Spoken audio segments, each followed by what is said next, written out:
In our time, it is broadly true that political writing is bad writing. Where it is not true, it will generally be found that the writer is some kind of rebel, expressing his private opinions and not a party line. Orthodoxy, of whatever color, seems to develop a lifeless, imitative style. Political dialects to be found in pamphlets, leading articles, manifestos, white papers, and the speeches of undersecretaries do, of course, vary from party to party, but they are all alike in that one almost never finds in them a fresh, vivid, homemade turn of speech when one watches some tired hack on the platform, mechanically repeating the familiar phrases, bestial atrocities, iron heel, blood-stained tyranny, free peoples of the world, stand shoulder to shoulder.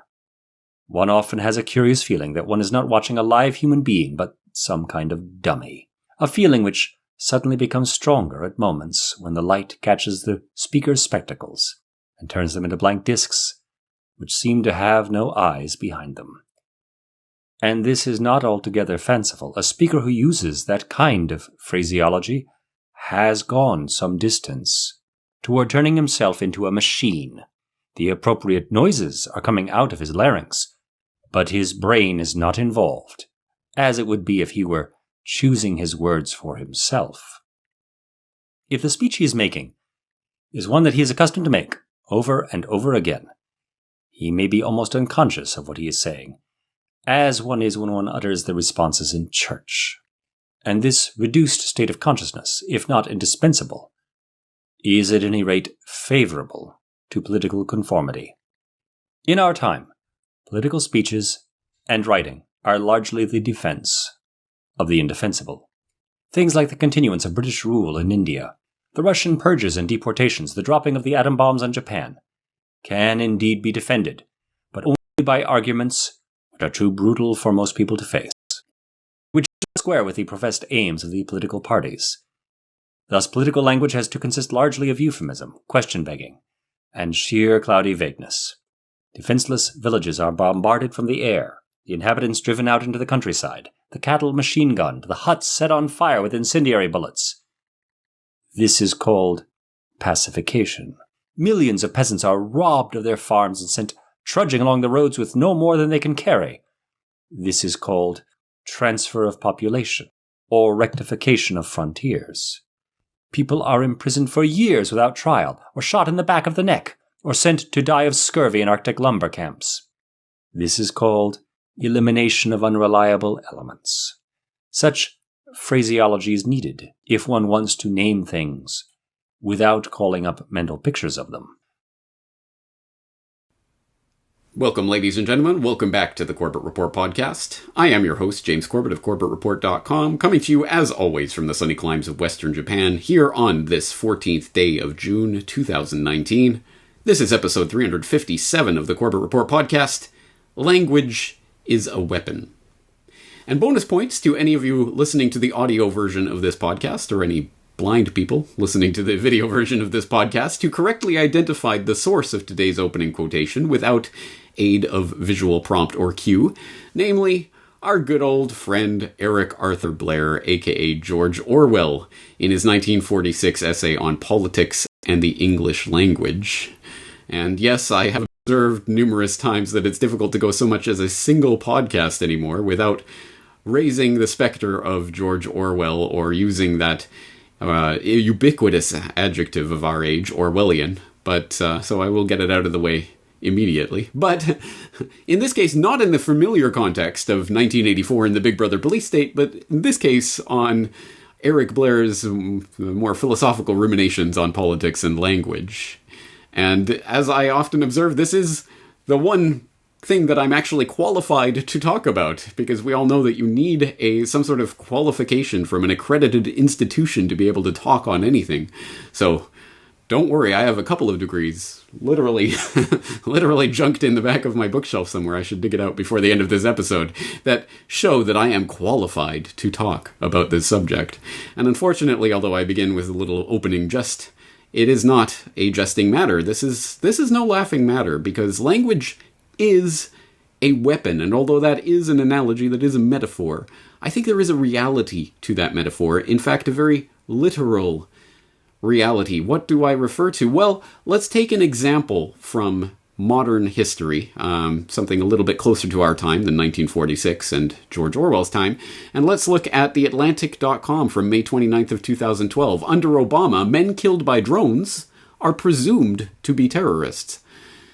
Which reads, in part, quote, after interviewing dozens of current and former White House advisors, the New York Times breaks a lot of news in its story on President Obama's secret kill list. Remember that? Perhaps none of it more jaw-dropping than new details describing how the U.S. now calculates the number of innocents killed by our drones. What innovative method did our Nobel Peace Prize-winning president implement? It in effect counts all military-age males in strike zones as combatants, according to several administration officials. Explicit intelligence posthumously proving them innocent, the newspaper reports. Counter-terrorism officials insist this approach is one of simple logic. People in an area of known terrorist activity or found with a top al-Qaeda operative are probably up to no good. For those tracing Obama's career arc, we've gone from his insistence as a U.S. senator that it would be unjust to try accuse terrorists in a military tribunal with an attorney, to his judgment as president that if one member of al-Qaeda is someplace, every guy in vague physical proximity automatically meets the convenient innocent until probably up to no good standard. Well, the article goes on from there and elaborates in greater detail, but this is an example of words actually conjuring a real judicial reality that takes an actual reality on the ground that means people die. People die because they are in the physical proximity of somebody who has been labeled a terrorist, and thereby they are labeled by extension, probably up to no good, given the enemy combatant label, and made a valid target of drone warfare and killed. Real, true warfare being waged on the back of words that are being applied in certain situations. Words can kill. In this case, in a very real and literal sense. Language is a weapon. This is not a game. This is not a laugh. This is not some abstract philosophical point. It's something that actually has some real resonance and meaning. And that was what George Orwell was writing about 60, 70 years ago. It is something that obviously still continues to have very real meaning for us in this age of the war of terror. So to bring that point home, and to bring it a little bit closer to the present, I'm going to turn to a conversation that I had several years ago with Andrew Gavin Marshall, who I don't believe seems to be online anymore, or I haven't seen much trace of him in the last several years, but at any rate, he is a previous CorbettReport.com guest. He was one of the guests in Century of Enslavement, my Federal Reserve documentary, and I did have him on Corbett Report Radio a few times, including in Corbett Report Radio episode 186 on politics and language, where we discussed, in particular, Orwell's essay and its relevance to our own day and age. So we have George Orwell back in 1946 penning Politics in the English Language to make the point that language can be twisted and used as a weapon against the populace by politicians, and I would add parenthetically their puppet masters, by deploying euphemisms and other things to smooth over certain atrocities and violence and other things that cannot be mentioned in polite society and should not be mentioned by those seeking to gain approval from the electorate or the populace generally.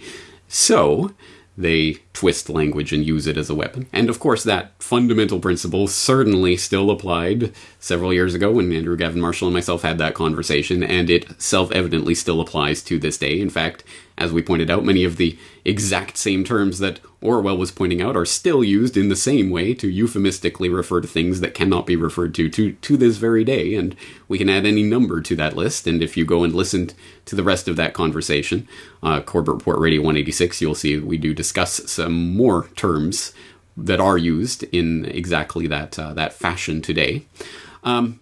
Parenthetically, I will note that Corbett Report Radio 186 seems to have disappeared off of YouTube. I really don't know what happened to that particular episode, but I will be uploading it to my BitChute and DTube channels over the course of the weekend or early next week, and I will be posting it up on the front page in case you happen to miss that conversation several years ago. I think it's worth rewatching or re-listening to. But on that note, as I say, I hope that it's starting to hit home, that this is a very real phenomenon with very real-world consequences. This isn't highfalutin, philosophical, and abstract nonsense. No, these are real concepts that are being wielded as weapons against the populace and being used to drive us into war or to drive us towards this or that goal of the erstwhile would-be engineers of society. And if you do need yet another example of exactly how this is done, an excellent example comes from previous Corbett Report guest Douglas Valentine, who, in his book on the Phoenix Program, outlined in great detail how, in the counterinsurgency operations of the U.S. military, language was used as a weapon and was weaponized specifically in order to wage that type of counterinsurgency war against the Vietnamese people. In its broadest political warfare application, language is the means by which governments, through subtle suggestion and disinformation, shape public opinion on issues. Communists and capitalists alike recognize the power of slogans and packaging to sell political as well as commercial products. For example, the Viet Cong used language to peddle a totalitarian state in the guise of social justice, while language allowed Ed Lansdale to wrap the Diem dictatorship in the robe of Jesus Christ and sell it as a democracy. The difference in Vietnam, of course, was that the Viet Cong slung their slogans at the rural population, proclaiming "land for the landless," while Lansdale, who prior to World War II handled accounts for an advertising agency in San Francisco, declared straight-faced that Christ has moved south, a pitch obviously aimed at the American public. Lansdale was not unaware of what he was doing. The first objective of a covert action program is to create plausible denial, specifically in South Vietnam to cloak the CIA's role in organizing GVN repression. The CIA did this by composing and planting distorted articles in foreign and domestic newspapers, and by composing official communiques which appear to have originated within the GVN itself.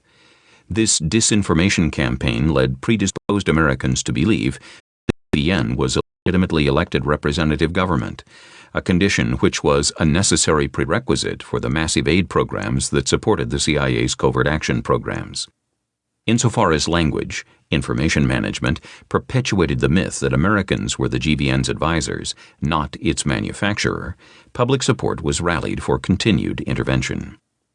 Next, the CIA judges a covert action program on its intelligence potential, its ability to produce information on the enemy's political, military, and economic infrastructure. That is why the CIA's covert action branch operates as an intelligence arm under cover of civic action. What makes these intelligence operations covert is not any mistaken impression on the part of the enemy, but rather the CIA's ability to deny plausibly involvement in them to the American public. Here again, language is the key. For example, during Senate hearings into CIA assassination plots against Fidel Castro and other foreign leaders, plausible denial was defined by the CIA's Deputy Director of Operations, Richard Bissell, as the use of circumlocution and euphemism in discussions where precise definitions would expose covert actions and bring them to an end. The Church Committee report says, in November 1962, the proposal for a new covert action program to overthrow Castro was developed. The president's assistant, Richard Goodwin, and General Edward Lansdale, who was experienced in counterinsurgency operations, played major staff roles in creating this program, which was named Operation Mongoose. A special group was created to oversee Mongoose, and Lansdale was made its chief of operations. Those operations included executive actions. A memo written by Lansdale, produced during the hearings, in part states that the attack on the cadre of the regime, including key leaders, should be a special target operation. CIA defector operations are vital here. Gangster elements might prove the best recruitment potential for actions against police G2 officials. When questioned about his language, Lansdale testified that the words actions and attack actually meant killing. He also testified that criminal elements were contracted for use in the attack against Castro. He euphemistically called these gangsters the Caribbean Survey Group. Further to ensure plausible denial, the CIA conducts covert action under cover of proprietary companies like Air America and the Freedom Company, through veterans and business organizations and various other fronts. As in the case of fake newspaper articles and official communiques, the idea is to use disinformation to suggest initiatives fostering positive values, freedom, patriotism, brotherhood, democracy, while doing dirty deeds behind the scenes. In CIA jargon, this is called black propaganda and is the job of political and psychological (PP) officers in the Covert Action Branch. PP officers played a major role in packaging Phoenix for sale to the American public as a program designed to protect the people from terrorism. Once again, Douglas Valentine, The Phoenix Program, a highly recommended book about a very dark chapter of American history that does deserve to be more well-known than it is, but I think you get a flavor of at least some of the psychological operations that were waged specifically by and through and within the realm of language. Language itself being wielded as a weapon. Again, I hope the fundamental point that I'm trying to drive home here is, by this point, well understood. So let's start elaborating and exploring that point and see how we can potentially wield this weapon ourselves, or at any rate, arm ourselves against such a weapon. And in order to do so, we're going to turn to an interesting source, one that actually is name-dropped and name-checked by none other than Orwell himself in that essay on politics in the English language. You'll note that towards the end of the essay, he name-checks Stuart Chase and admonishes him and his ilk for saying that all political language, and even terms like fascism and communism and what have you, are themselves fluffy, airy nonsense and thus should be dismissed because they don't have a real referent. Well, and he admonishes Stuart Chase specifically for the type of political quietism that such a philosophy leads to, and I think there is a point there, but I don't know if that's necessarily a completely accurate characterization of Stuart Chase's fundamental point, and I know because I actually did read Stuart Chase's book that Orwell is tangentially referring to there, The Tyranny of Words, which was published in 1938. And it is an interesting book. And I went into that book with no other information than it was about the tyranny of words, and that it was written in 1938 by someone named Stuart Chase, and I had no biographical details. And I'm glad I didn't, because it turns out Stuart Chase was certainly some stripe of socialist, and I believe a card-carrying technocrat in the 1930s who wrote an apologia for Technocracy Inc. later on when Howard Scott was determined to be a charlatan and all of that. So someone on the opposite side of the ideological field of play than myself, I would say, quite obviously, for people who keep up with the podcast. But I'm glad I didn't know that, and that didn't cloud my perception of the reading of this book. I didn't look up the biographical details of Stuart Chase until after the book, and I'm glad I didn't, because it didn't cloud my perception of this book. It is an interesting book, making some very important points about politics and language, and how language can be used and abused and misused. Obviously I disagree with Stuart Chase on certain points, but on other points I think he makes some very valid points. Some very nicely down-to-earth points in a very straightforward way. This can be a very philosophical and abstract sort of area for people, but I think Stuart Chase brings it down to brass tacks, which is exactly, I think, the point of his book, The Tyranny of Words. And although I think the idea, the semantic ideas that were being developed by Chase and others in that time period have since developed and are probably more well known as part of the post-structuralist philosophy and all of that. But in this early stage, it's very, I think, understandable, even by a lay audience, or I'd like to believe. So let's devour a little bit of this book and get into the nuts and bolts of what it is that Stuart Chase was driving at and why it's important, and what it can tell us about how we can wield this weapon differently than the way that the tyrants would wish to wield it against us. Specifically, let's start by just getting a handle on this book and one of its main continuing driving themes that you'll find throughout the book. And in order to do that, we'll quote from a little section in Chapter 2, A Look Around the Modern World, in which Stuart Chase writes, quote, "It is too late to eliminate the factor of sheer verbalism in this already blazing war between fascism and communism. That war may end Europe as a viable continent for decades. To say that it is a battle of words alone is contrary to the facts, for there are important differences between the so-called fascist and communist states. But the words themselves, and the dialectic which accompanies them, have kindled emotional fires which far transcend the differences in fact. Abstract terms are personified to become burning, fighting realities.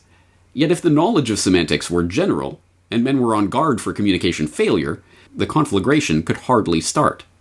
There would be honest differences of opinion, there might be a sharp political struggle, but not this windy clash of rival metaphysical notions. If one is attacked and cornered, one fights.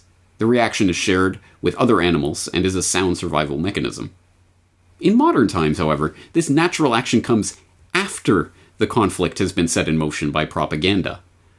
Bad language is now the mightiest weapon in the arsenal of despots and demagogues. End quote. Yes, a nice, succinct way of putting the argument, and it is an argument that is greatly elaborated on in this voluminous book that looks at many different ways in which language is misused and abused and otherwise misapplied in various situations, social and economic and judicial and many other contexts as well, but of course political. The political context obviously being one of the key ways in which language can be misused. And this isn't just a slight, oops, we kind of misused a word here or there. No, along the lines of Orwell and politics and the English language and the other concepts we've been discussing, no, it can be wielded as a weapon against entire swaths of the globe. How so? Well, let's turn now to chapter 18, Stroll with the Statesman, again from The Tyranny of Words from 1938 by Stuart Chase, where he writes, quote, "I ask you to think of Germany, and what do you see? An area colored yellow or green? The British Empire was usually red, on a map in your school geography. This is your chief visible referent. Germany has geographical reality, although its boundaries make little topographical sense and are sometimes shifted. The other measurable referent is the native population living in this area, men, women, and children. They can be counted. Their characteristics, however, are astronomical in complexity and variation. Some of these people compose the German government, and one person makes the major political decisions. A topographical section, a file of people or a group of officials, is not, however, the personified nation commonly used in language. The latter is something impressively more, an essence, a might, a will, and so a goblin. Observations in the area disclose nothing corresponding to such an essence. They disclose Schmidt 1, Schmidt 2, Schmidt 3, going about their business if they have any, or kicking their heels in an employment office if they have none.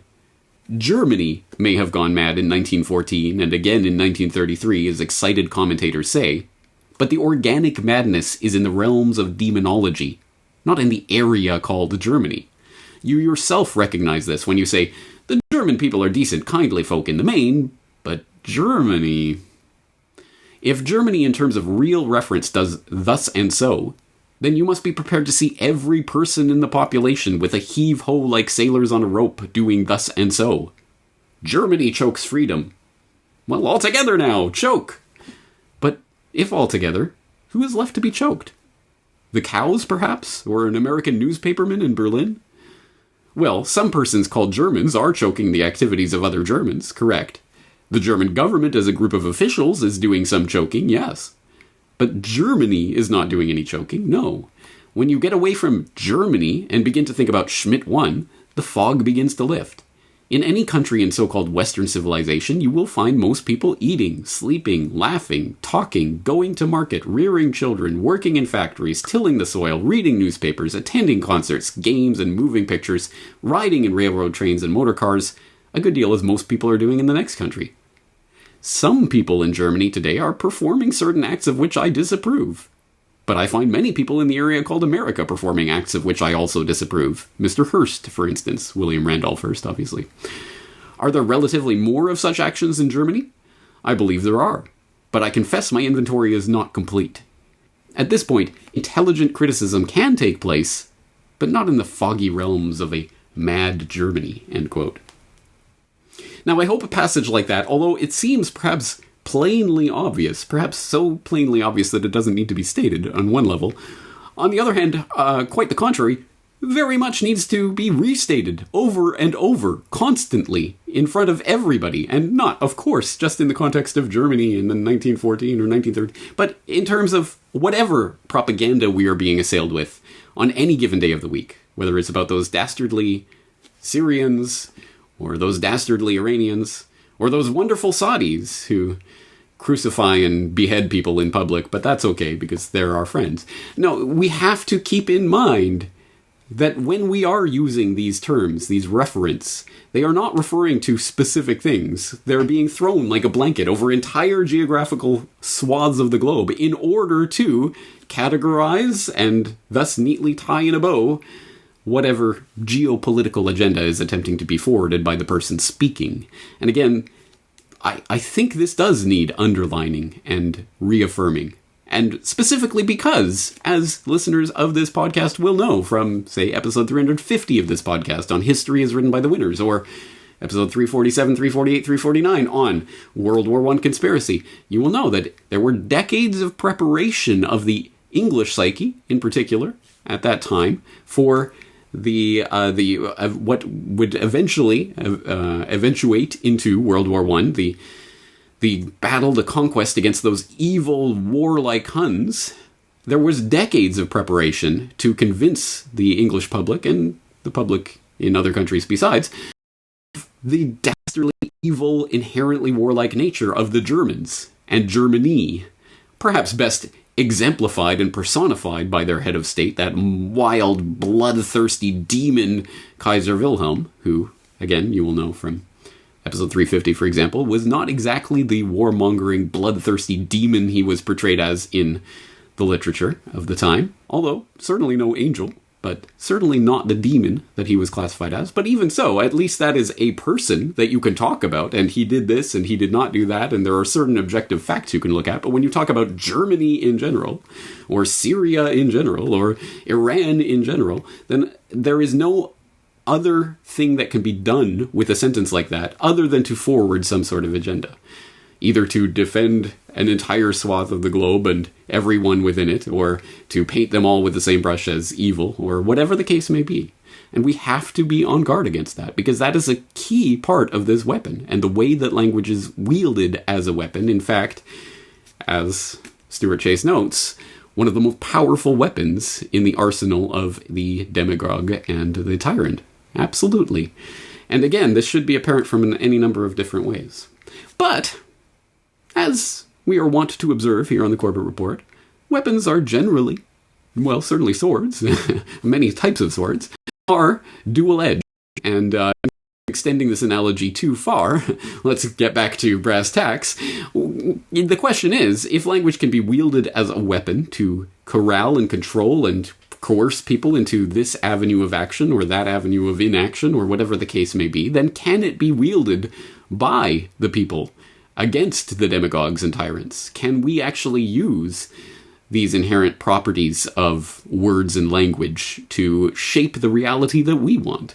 And I think the answer is most evidently yes. I think language can teach us many things about the world, even if it is not the world, and we have to keep that fundamental paradox in our heads at all times when we are dealing in the world of language. This is an important point. It really is, because there is a fundamental paradox at the heart of what language is and the way it functions. And I liken it, because all we can ever do is liken this to that, because words are not the thing. But I liken it to a terrain that we are trying to discover and map. But for whatever reason, the terrain itself is invisible. We can't see it directly. So we throw down this blanket of words on top of it to try to describe the terrain, and we see the way the words lie, and oh, here's a hill, and here's a valley, here's a meadow, here's a forest, here's a stream. We can infer the things underneath this blanket of words because we see that the way the words are lying on top. But at the same time that those words are helping us to describe and define and map that reality, it is also obscuring that reality from us. It is covering that reality, so we cannot see the reality underneath.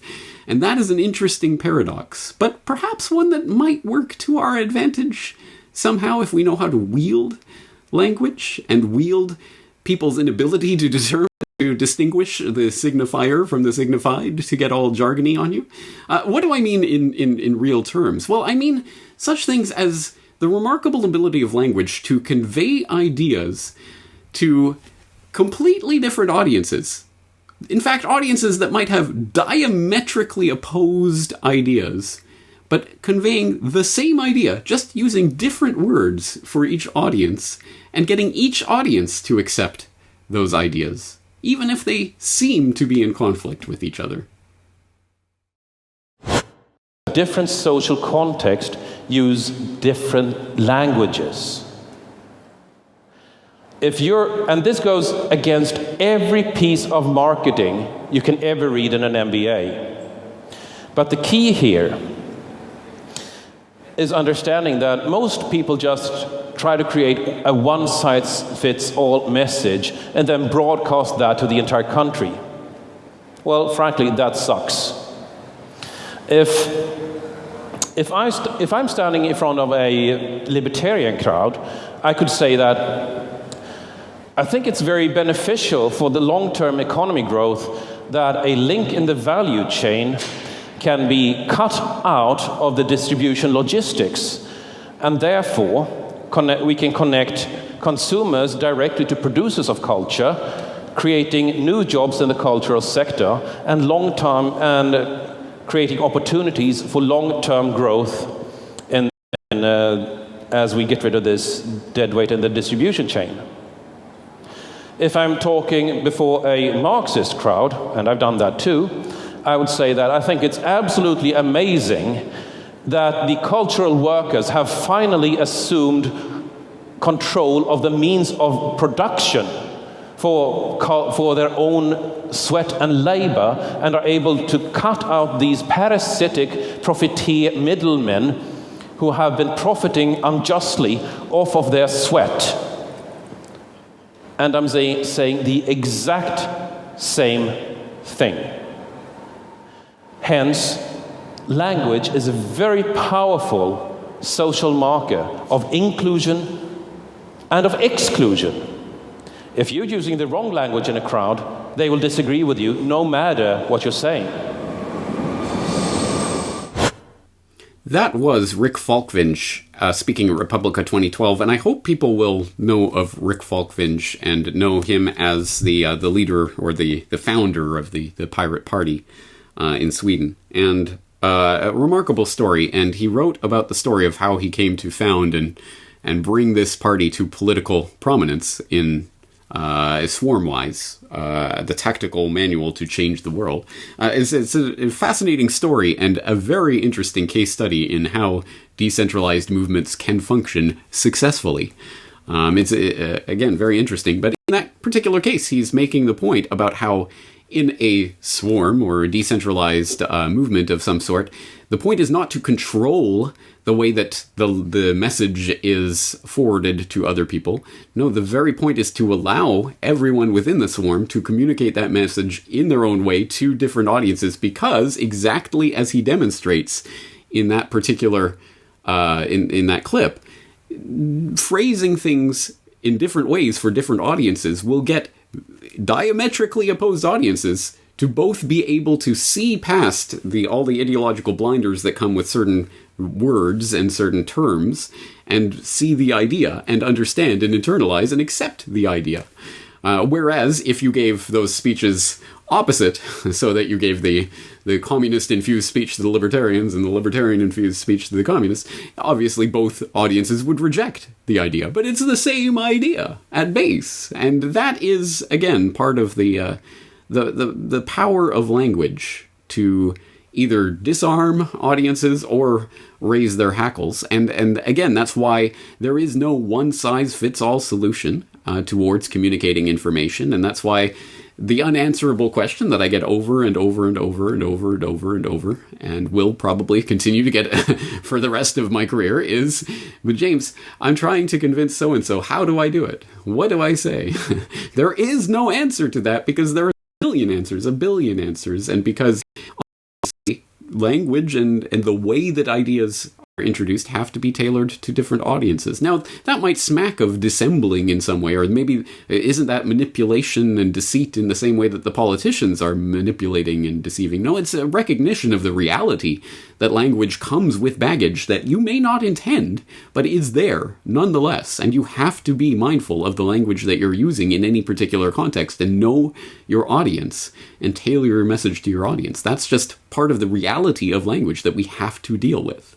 But is there anything more hopeful that we can give other than to say that we must simply be aware of the language that we're using for audiences and to tailor this message for that audience? Well, that is something that I brought up with Andrew Gavin Marshall back in Corbett Report Radio 186. Is there a positive message that we can take away from this? Is there a way that we can use the weapon of language against the would-be oppressors of humanity?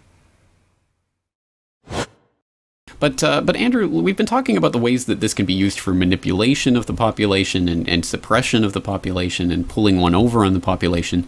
Is there a counter strategy by which political language can be used in a conscious way to actually inform people of what's happening? Is there a positive spin that people who are working in the alternative media, for example, can put on this to actually affect change in a positive way through this language?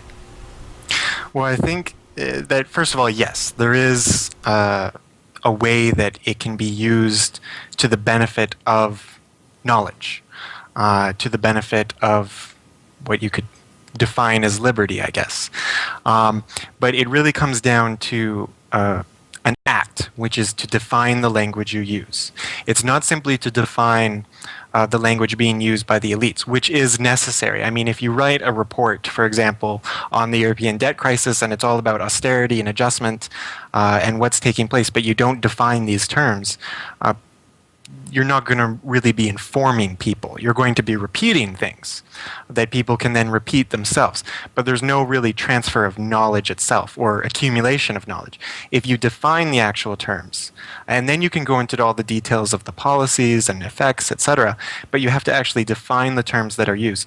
And the same goes in terms of general alternative political ideas, ideologies, and the concept of liberation itself. I mean, the words that the alternative or the resistance, media resistance populations, movements, they have to also define their terms, and they don't really do this.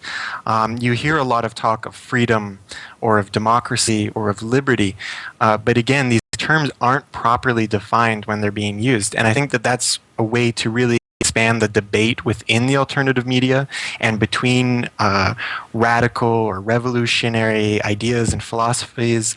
I mean, just for example, if you were to have a hypothetical debate between an anarchist and an American libertarian, but you didn't define the term freedom, the debate would be nonsense, because the anarchist has a specific conception of what freedom means, which is very different from what an American libertarian has as a conception of the word freedom.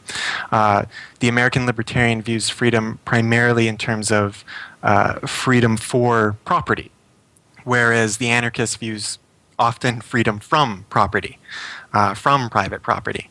And if you don't properly define these concepts, the debate won't actually lead to anywhere. Well, as an anarchist, I already disagree with your definition there, but that I think is part of the point of real political debate, is coming to the understanding of the terms that are being used so that some sort of communication is at least possible.